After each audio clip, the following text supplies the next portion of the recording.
ఈరోజు ప్రపంచ పర్యావరణ దినోత్సవం ఘనంగా ఆంధ్రప్రదేశ్ లో రాష్ట్ర వ్యాప్తంగా కన్నుల పండుగ చేసుకుంటున్నాం. ఎందుకంటే పర్యావరణాన్ని కాపాడుకోవాల్సిన బాధ్యత మనందరిది ఉంది.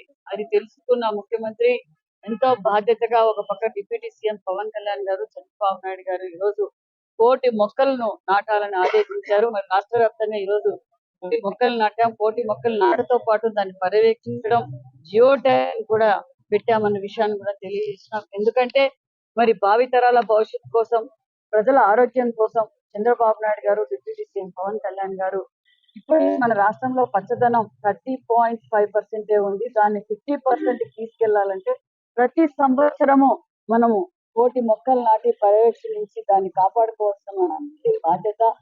2047 విజన్ కి మనం 50% కి పచ్చదనంగా ఉండాలి ఈ రాష్ట్రం. ఉంటానే ఈ రాష్ట్రం బాగుపడుతుందనే విషయాన్ని తెలుసుకున్న ముఖ్యమంత్రి ఆదేశం మేరకు ఒక పక్క పరిశ్రమలు వస్తున్నాయి, ఒక పక్క డెవలప్మెంట్ జరుగుతుంది, ఒక పక్క ఇరిగేషన్ ప్రాజెక్టులు వస్తున్నాయి.